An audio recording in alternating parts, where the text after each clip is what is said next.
Tripti ji, welcome to stories of India. Hello. आपकी journey आपके Instagram page से और सोशल मीडिया के थ्रू तो हमने देखी हुई है और आई गेस काफी लोग आपको जानते भी हैं, बट आज मैं आपके साथ फिर से आपकी जर्नी कवर करने चल रही हूँ। तो आई होप जो लोग आपको जानते हैं और जो नहीं भी जानते, जो नहीं जानते हैं वो जान लेंगे, और जो जानते हैं उनके लिए शायद हम कुछ हटके कवर कर पाए आज आपसे। पहले तो मैम मेरा ये क्वेश्चन है कि मैं सबसे पहले आपकी एनजीओ के बारे में बात करूंगी। मैं ये जानना चाहती हूँ कि being in like in this small age, आप जिस एज में हैं जो आपको देख के ही समझ आता है, इस एज में आपको एनजीओ फॉर्म करने का मतलब कहाँ से ये आपको इंस्पिरेशन आई? पहले तो मैं बताऊं कि ये मेरा 11th ईयर है। 10 साल हो गए हैं आर्टिस्टिक वाइब्स को। मैं 11th क्लास में थी तब से हमने स्टार्ट किया था। पहले अकेले ही थी, अकेले अपने भाई बहनों को ज़बरदस्ती पकड़ के लेके जाती थी। फिर धीरे धीरे क्लासमेट्स, फिर कज़न्स वगैरह को लेके जाना। एक्चुअली ये चालू ऐसे हुआ था कि बचपन से ना मम्मी पापा बर्थडेज एनिवर्सरी सारे ओल्ड एज होम में मनाना है या डिफरेंटली एबल्ड बच्चों के साथ, वो गिविंग नेचर जो उन्होंने बचपन से सिखाया वो शायद कहीं ना कहीं अंदर स्टक था। बट पढ़ाई वगैरह की वजह से वो बाहर नहीं आ पा रहा था। स्कूल के सोशल सर्विस क्लब में थी मैं, तो वहाँ से एक दिन 11th क्लास में हमको कोपलवानी स्कूल लेके गए थे। तो वहाँ पे ऐसा हुआ कि बच्चे बोल सुन नहीं सकते थे, लेकिन ड्राइंग, पेंटिंग, डांस, उन लोगों ने इतना सुंदर परफॉर्मेंसेस दिए, उतनी सुंदर पेंटिंग्स थी कि वो मुझे हिट किया कि यार ये बोल सुन नहीं पाते लेकिन कितना टैलेंट है इनके अंदर। और उस टाइम पे ऐसा था कि उन बच्चों के लिए कुछ करियर अपॉर्चुनिटी नहीं थी। और जैसे अभी तो मॉल्स में, कैफेज में इनको बहुत जॉब्स वगैरह प्रोवाइड होते हैं, उस टाइम पे कुछ नहीं था। तो मैंने सोचा क्यों ना इनको और अच्छे से सिखाएं और उनका एक क्राफ्ट स्टोर डाल दें। तो मैं रेगुलरली उनको सिखाने जाती थी। तो पहले कुछ महीने मैंने सिखाए, फिर मैं अपने एग्जाम्स के लिए गैप ली। तो जब मैंने गैप लिया और वापस गई वहां पे, तो उन लोगों ने ऑलरेडी एक स्टोर खोल लिया था और अपना कार्ड हैंड ओवर किया मुझे और साइन लैंग्वेज में बताया कि ये जो भी हुआ है ये आपकी वजह से हुआ है। तो वो एक मेल्टिंग पॉइंट था कि मैंने तो अपनी लाइफ का 1 ही घंटा दिया था। 1 घंटे से किसी की जिंदगी अगर इतनी बदल सकती है तो क्यों ना मैं अपनी पूरी जिंदगी दे दूं। तो ये वहां से ऐसे स्टार्ट हुआ था। ओके, फिर आपने इनिशियली किस चीज पे काम करना शुरू किया? बच्चों पे, जो बच्चे बोल सुन नहीं सकते या कुछ थोड़े भी डिफरेंटली एबल्ड हैं, तो उनके साथ काम स्टार्ट किया था। ओके, फिर आपने धीरे धीरे ओल्ड एज लोगों के साथ, उसके बाद फिर एनिमल्स के साथ।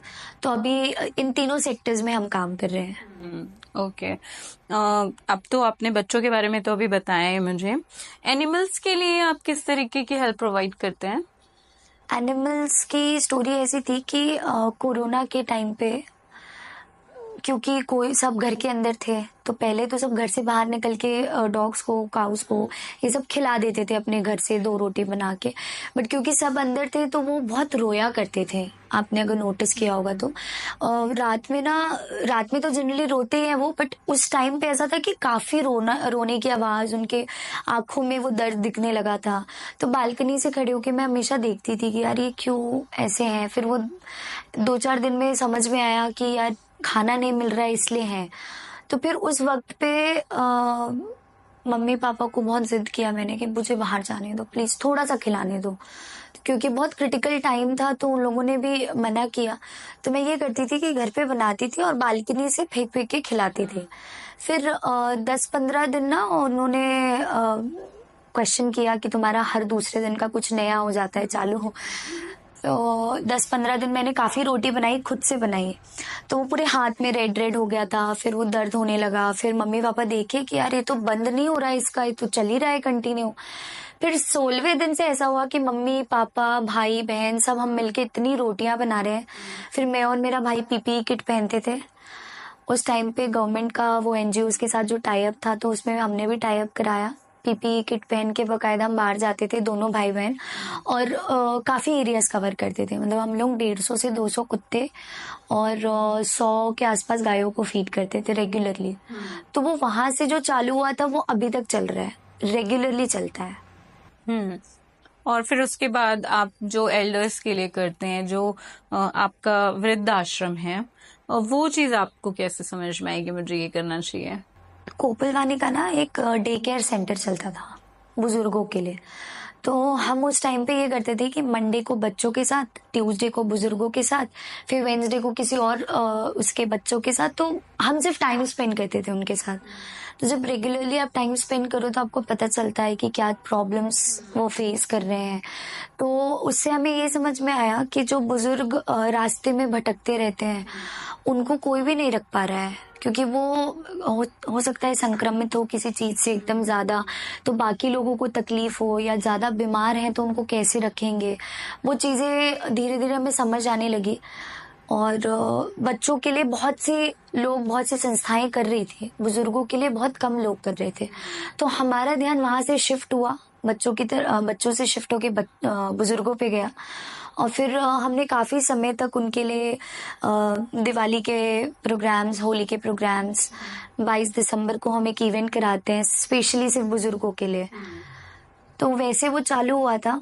फिर लगा कि नहीं, खुद की एक जगह अपन कर लेते हैं, जो रास्तों में जो भटक रहे हैं उनको रेस्क्यू करके उनको फिर अपन रखेंगे करके। तो हमने 2022 को अपना वृद्धाश्रम चालू किया, जिसको हम वृद्ध निवास कहते हैं, क्योंकि वो घर ही है बेसिकली। आप कभी आएंगे तो आपको लगेगा 2 जन ऐसे पेड़ों में पानी डाल रहे हैं, एक किचन में खाना बना रहे हैं, पेपर पढ़ रहे हैं। वो प्रॉपर जो घर में बुजुर्ग जो रहते हैं ना, वही माहौल रहता है उधर। ओके।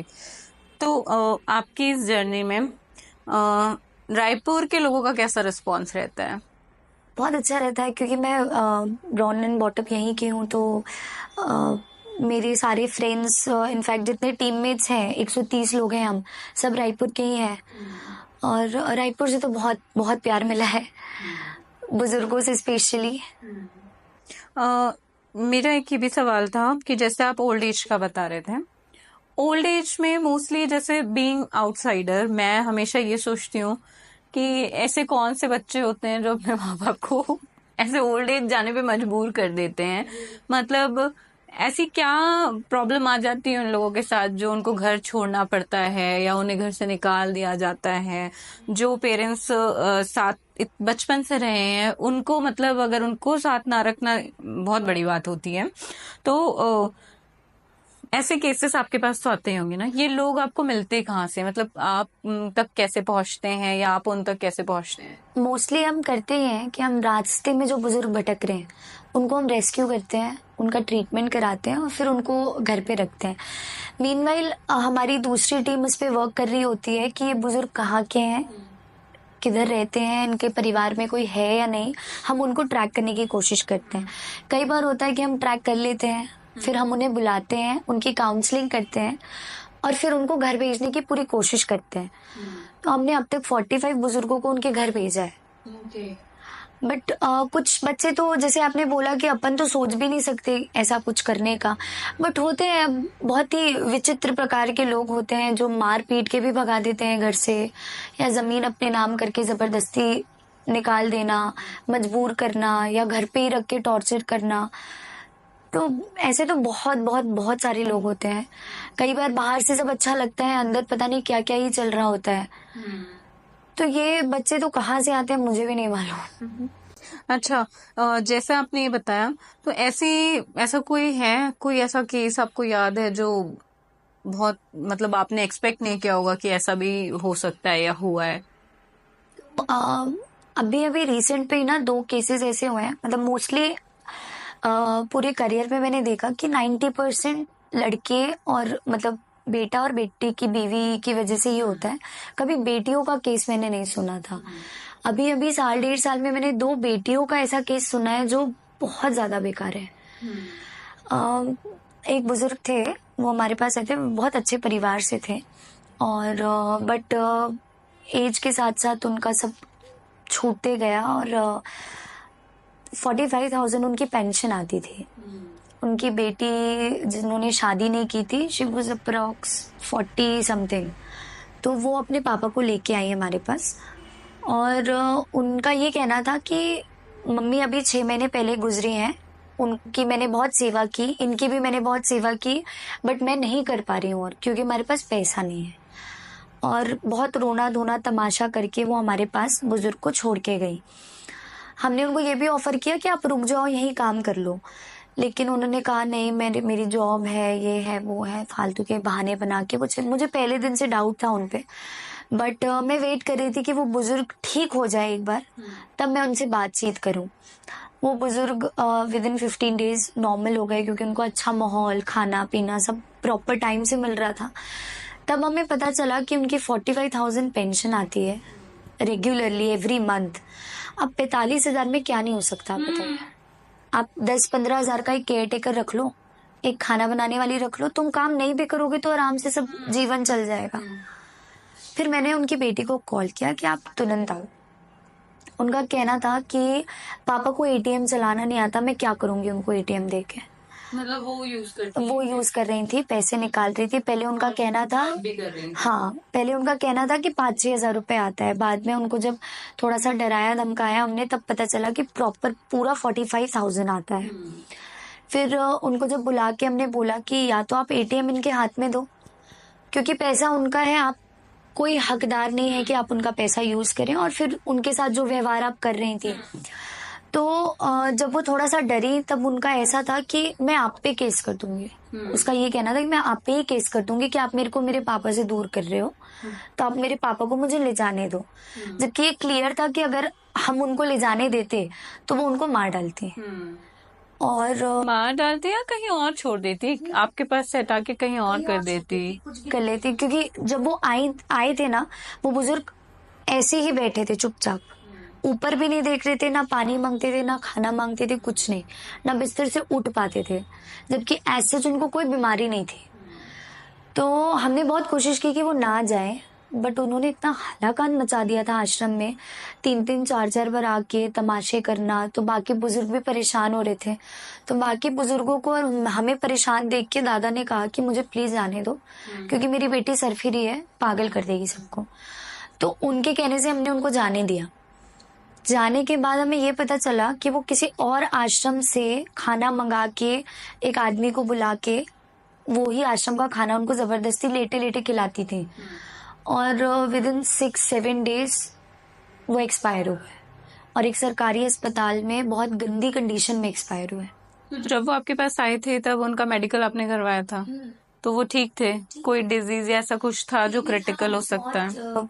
लो लेवल पे था, मेडिकेशंस वगैरह चल रही थी। बस ये था कि बंद कमरे में, उनको अंधेरे वाले कमरे में बंद कर दिया जाता था काफी टाइम तक। तो वो मतलब बहुत अजीब से साइकोलॉजिकल प्रॉब्लम उनको ज्यादा हो गई थी। तो मैं बाय प्रोफेशन काउंसलर हूँ, तो हमने उनकी रेगुलरली काउंसलिंग की, उनको बहुत स्टेबलाइज कर लिया था।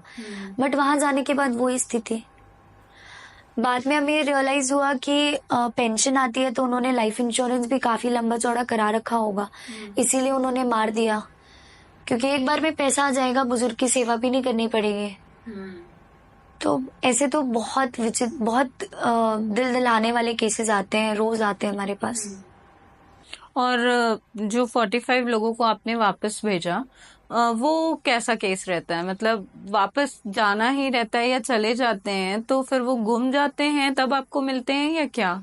नहीं, 45 लोगों को हमने जो रेस्क्यू किया था, फिर उनके फैमिली को खोज के फिर हमने उनको वापस भेजा। तो उनका भी हम ट्रैक रखते हैं, हर 15-20 डेज में उनको कॉल करते हैं, महीने में एक विजिट रखते हैं वहाँ पे कि वो बुजुर्ग को ठीक से रख रहे हैं या नहीं रख रहे हैं। हमें थोड़ा भी डाउट होता है तो हम वापस ले आते हैं उनको। अच्छा, तो वो सारे ठीक है? ओके, अच्छी बात है ये। ओल्ड एज होम जाने का मेरा बहुत मन है, मैं डेफिनेटली विजिट करूंगी आपके यहाँ, क्योंकि मैं सच में ऐसे माँ बाप से मिलना चाहती हूँ। मैं देखना चाहती हूँ सच में कि वो किस तरीके से उन्होंने अपनी लाइफ निकाली है और अब वो किस कंडीशन में आ गए हैं। मतलब एक बच्चे को पैदा करने के लिए, being mother, I know how much it takes physically, mentally and so many things. और अब तो चीजें और इतनी महंगी हो गई हैं। इट्स नॉट अबाउट अब महंगी हुई हैं, पहले भी लोगों की जो सैलरी थी, जो काम की इनकम थी, चीजें तभी भी उससे महंगी थी उनके लिए। तो वो उस चीज में भी जो इतना डेडिकेशन पेरेंट्स अपने बच्चों को देते हैं, तो ऐसी क्या स्थिति आ जाती है या ऐसा, मतलब मुझे ये लगता है कि जो अपने पेरेंट्स के साथ ऐसा करते हैं उन्हें कर्मा पे बिलीव नहीं है थोड़ा भी। मतलब उन्हें ये नहीं लगता कि या तो फिर शायद उनको भगवान बच्चे नहीं दे रहा होगा खुद भी। नहीं, मैंने कई बार बहुत सवाल पूछे हैं ऐसे। उनका खुद का छोटा बच्चा बाजू में बैठा है और वो मुझसे बहस कर रहे होते हैं कि मेरे पापा ऐसे करते हैं या मेरी मम्मी ऐसा करती है, हमारी ज़िंदगी बर्बाद कर दी है। इस टाइप के कॉन्वर्सेशन उनके बच्चों के बाजू बैठने के बावजूद वो करते हैं। तो मैंने कई बार सवाल पूछा है कि आपका बच्चा तो ये सब देख रहा है ना, कल को जब आप बुजुर्ग होगे तो वो आपके साथ यही करेगा। तो उनके जवाब ऐसे रहते हैं कि तब का तब देख लेंगे, क्या पता हम तब तक जिए ना जिए। हम्म। तो आप इसके एक्सपेंस वगैरह कैसे डील करते हैं?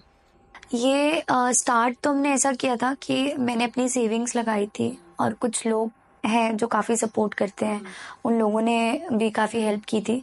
अब ऐसा है कि अब पब्लिक सपोर्ट से चलता है। जैसे किसी को अपना बर्थडे सेलिब्रेट करना है, एनिवर्सरी सेलिब्रेट करनी है, तो वो आते हैं, अपनी तरफ से खाना खिलाना, ग्रोसरीज़ लाना, तो पब्लिक सपोर्ट से ही मैनेज होता है सब। ओके।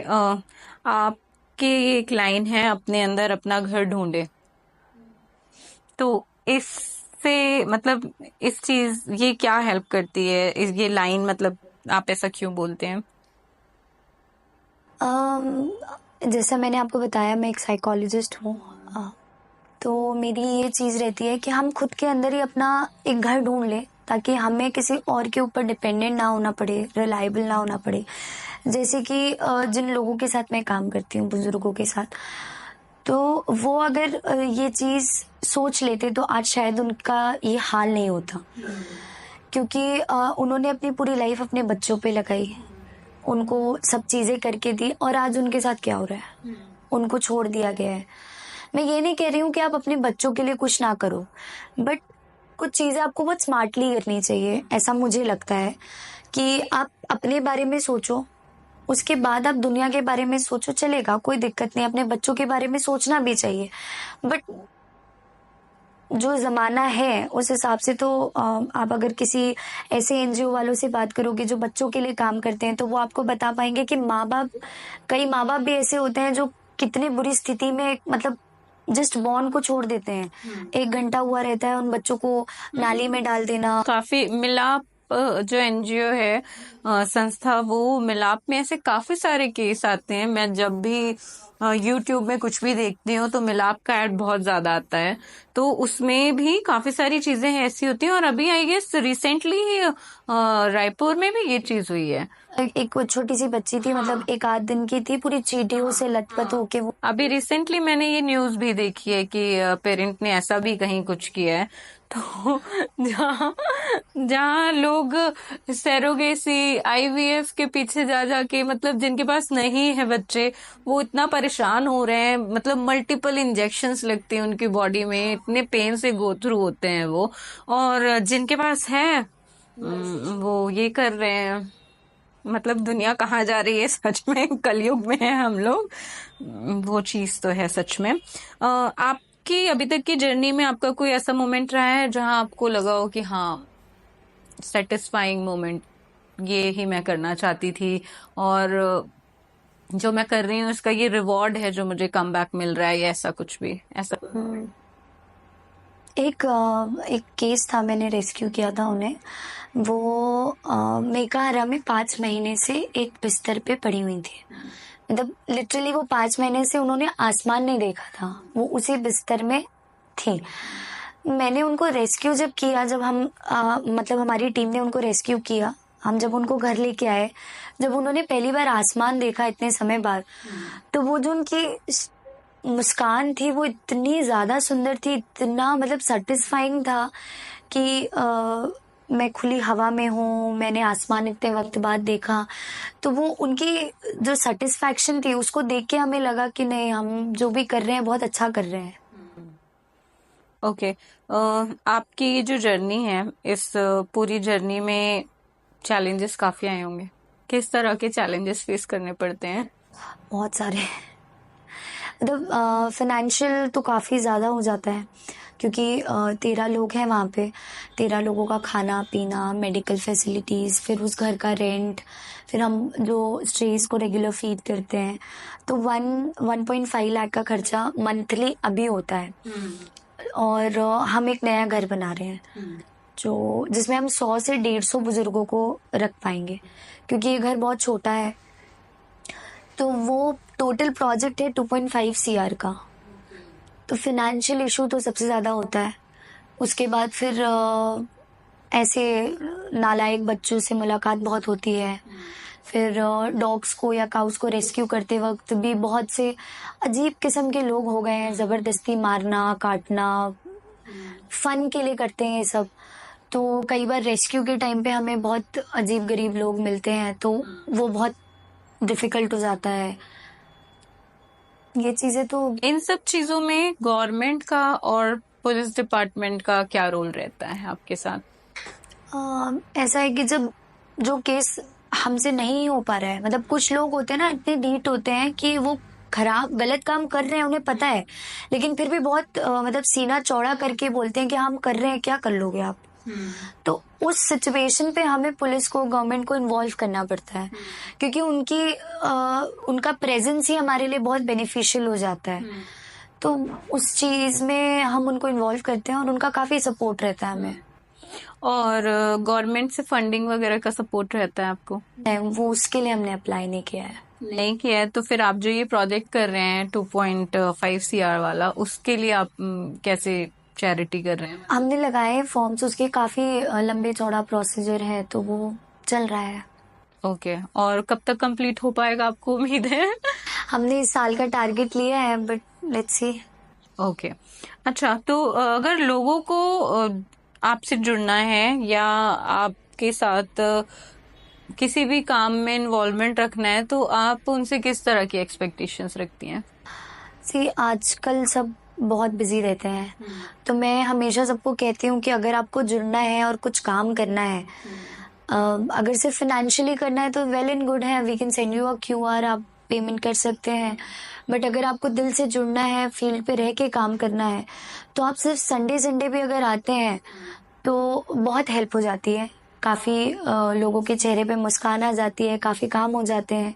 हम आगे के लिए भी बहुत सारी चीज़ें कर सकते हैं मिलके। तो मैं सबसे कहती हूँ कि अगर पूरा वीक नहीं दे सकते हो या दिन का 1 घंटा भी नहीं दे सकते हो, तो हफ्ते का 1 घंटा दे दो, संडे बस आ जाओ। और आपके काम को लेके आपका एक फ्यूचर में आप अपने आप को कहाँ देखना चाहती हैं, कहाँ देखती हैं आने वाले 5 से 10 सालों में? बस वो आश्रम कंप्लीट हो जाए। वो घर ऐसा है कि 4000 स्क्वायर फीट में कंस्ट्रक्शन हो रहा है। 2,500 स्क्वायर फीट में गार्डन बनेगा।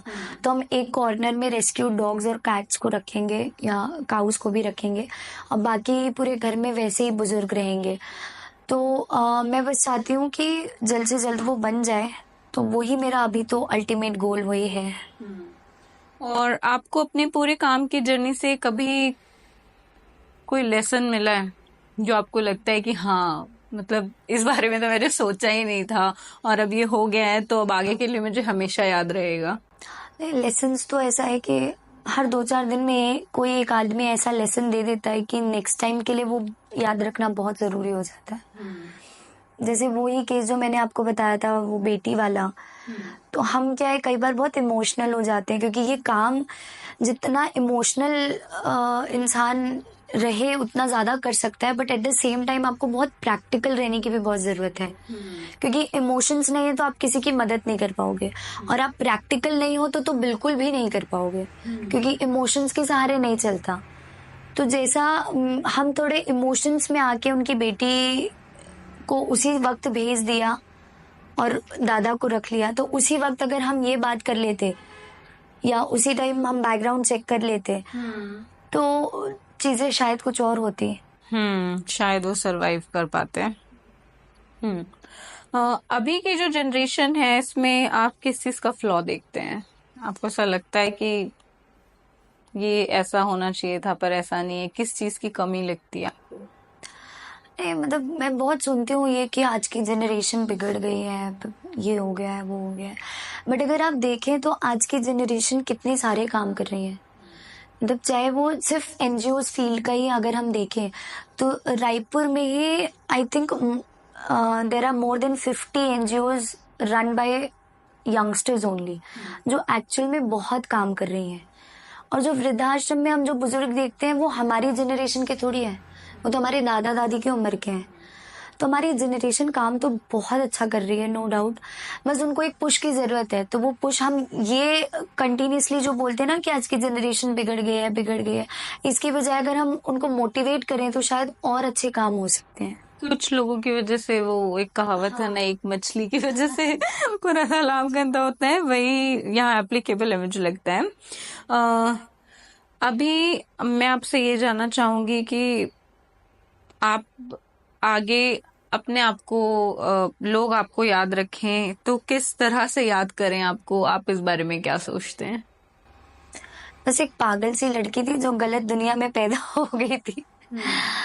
क्योंकि कहते हैं ना, अभी जैसे मैंने अभी बोला कि आज के बच्चे ऐसे वैसे, तो आज की जनरेशन की नहीं हूँ ऐसा बहुत लोग मुझे कहते हैं, तो मैं वैसे ही याद रहूं तो ठीक है। एक्चुअली लोग, मैं हर एनजीओ वालों को और जो अपने सोसाइटी के वेलबींग के लिए कुछ कर रहे हैं, मैं उनको हमेशा यही एक बात बोलती हूँ कि भगवान ऐसे लोगों को अलग से ही बनाता है। मतलब, और ऐसे लोग आपको मतलब आपने जो 50 एनजीओज का भी मुझे बताया, जो एग्जांपल आपने दिया है, तो उस 50 एनजीओज में भी अगर हम सब को मिला भी लें तो रायपुर की जो पॉपुलेशन है उसमें फिर भी सिर्फ 1000 लोग ही होंगे जो काम कर रहे होंगे, है ना। तो एक वो 1000 लोगों को भी भगवान ने उतने लोगों में चुन के बनाया है। तो मुझे ऐसा लगता है कि जो भी ऐसा काम कर रहे होते हैं सोसाइटी के लिए, अपने देश के लिए, अपने लोगों के लिए, वो अलग ही होते हैं। तो वो अपनी जनरेशन से कभी मैच नहीं करते और वो सबको समझ भी नहीं आते, वो अलग ही होते हैं। अब मैं आपसे क्लासली यही जानना चाहूंगी कि आपकी पूरी जर्नी में सोशल मीडिया का क्या सपोर्ट रहा है और इस प्लेटफॉर्म से आपको कितना सपोर्ट मिला है? मैं 2017 में मुंबई से मेकअप का कोर्स करके आई थी। तब रायपुर में बहुत कम इन्फ्लुएंसर्स थे and I was one of the starting influencers of Raipur. But हमने कभी इस काम को, एनजीओ वाले काम को, कभी इसमें पोस्ट नहीं किया। बहुत कम, मतलब 2018-19 से हमने चालू किया। तो वही काम अगर हम पहले कर लेते तो शायद अभी सोशल मीडिया हमारे लिए बहुत हेल्पफुल होता। बट सॉरी, अभी हमने ये स्टार्ट किया है और सोशल मीडिया के थ्रू हमें काफ़ी हेल्प आती है और वॉलंटियर्स भी आते हैं, लोग देखते हैं तो लोगों को पता चलता है, तो लोग ज्वाइन करते हैं बिल्कुल। बट अगेन वो एक बहुत पुरानी कहावत है ना, एक हाथ से काम करो तो दूसरे हाथ को पता नहीं चलना चाहिए। हम उसी सिद्धांत में जीते थे काफ़ी समय तक, मतलब एनजीओ स्टार्ट करने के 4-5 साल तक हम उसी में जीते थे। और अभी भी लोग यही कहते हैं, मतलब काफ़ी लोग यही कहते हैं कि आप सेवा करो तो किसी को बताओ मत। बट मेरा यही सोचना है अब, क्योंकि लोग समय के साथ हमें ये चीज़ पता चली कि अगर मैं नहीं करती या अगर मैं नहीं दिखाऊंगी तो लोगों को पता नहीं चलेगा। लोगों को पता नहीं चलेगा तो लोगों को पता चलने के बाद जो 10 लोगों की और मदद हो सकती है वो भी नहीं होगी। तो सोशल मीडिया का तो काफ़ी अच्छा हाथ रहता है। और बट हाँ, ऐसे भी बहुत से लोग हैं जो काम एक करते हैं, फोटो 100 खींचते हैं। है, यहाँ पे भी वही मछली वाला एग्जाम्पल है हर जगह। बट मुझे भी ये लगता है कि पॉजिटिव, जिस चीज में पॉजिटिव देखना है वो पॉजिटिव ही दिखेगा और जिसे नेगेटिव देखना है वो नेगेटिव ही देखेगा। मेरे पास सवाल तो और ज्यादा है और मेरे दिमाग में भी बहुत सारे हैं, बट टाइम हमारे पास उतना नहीं है कि हम इतनी सारी चीजों को कवर कर पाए। बट मैं आगे यही चाहूंगी कि नेक्स्ट टाइम मैं आपके यहाँ आकर ही कभी, मैं अपने जो गेस्ट हैं जिनसे मुझे ऐसा लगता है कि जिन्हें मुझे फॉर द नेक्स्ट टाइम फिर से कवर करना चाहिए, तो मैं मोस्टली प्रेफर करती हूँ कि मैं उनके लोकेशन पे ही जाकर उनको कवर करूँ, जिससे मैं मतलब एनीवेज हम आपको तो दिखाएंगे ही अभी, और आपके जितने भी आपका काम है, आपका जो बैकग्राउंड है वो भी हम शोकेस करते हैं। बट द थिंग इज कि एक लाइव जाकर किसी से मिलना, बात करना और उन लोगों के बीच चीजों को रिकॉर्ड करना, वो डिफरेंस होता है। तो आगे फ्यूचर में मैं आपको फिर से परेशान करूंगी शायद इसके लिए। लास्टली मैं ये चाहूंगी कि आप जो लिसनर्स हैं, जो हमारे व्यूअर्स हैं, जो देखते हैं आपको भी, आप उन्हें क्या मैसेज देना चाहेंगे जो ऐसे बच्चे हैं अपने माँ बाप को लेकर परेशान हैं, तो उन्हें आप क्या कहना चाहेंगे? आपने एक सवाल पूछा था ना कि मेरी वो लाइन क्यों है कि खुद पे घर ढूंढो। जब इंसान खुद पे वो चीज़ें ढूंढ लेता है ना तो उसे सब चीज़ें पॉजिटिव लगती है। तो जो मोस्टली टीनेजर्स की कंप्लेन रहती है कि मम्मी ये नहीं करने दे रही है, पापा वो नहीं करने दे रहे हैं, तो आप और फिर मम्मी लोग एक लाइन और बोलते हैं कि तुम खुद माँ बनोगी तो पता चलेगा, या खुद बाप बनोगी तो पता चलेगा। तो उनको लाइटली ना लें और उनकी बातें समझने की कोशिश करें और बी काइंड, क्योंकि आज के टाइम पे काइंड होना बहुत ज़्यादा ज़रूरी है। आज के टाइम की भी बात नहीं है, काइंड होना इस मतलब इंसान है, इंसान का जन्म ही इसलिए मिला है कि हम किसी और की सेवा कर पाएं। तो काइंडनेस बहुत ज़्यादा इम्पोर्टेंट है और वही चीज़ें हमारे पेरेंट्स समझाने की कोशिश करते हैं हमें, जो हमें बहुत नेगेटिव लगता है। मेरे पास 130 यंगस्टर्स हैं जो ऐसे ही सबकी सेवा कर रहे हैं, तो आप भी सेवा करें और हमसे जुड़ के बहुत सारे काम कर सकते हैं आप भी। तो आइए, और आप भी आएंगे तो आपको पता चलेगा कि बुजुर्ग मतलब उस सिचुएशन में भी रह के वो कैसे पॉजिटिविटी ढूंढ के बहुत अच्छे से वहाँ पे रह रहे हैं।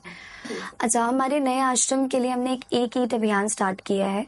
तो मेरी सबसे यही गुजारिश है कि आप उस अभियान में ज़्यादा से ज़्यादा जुड़ें।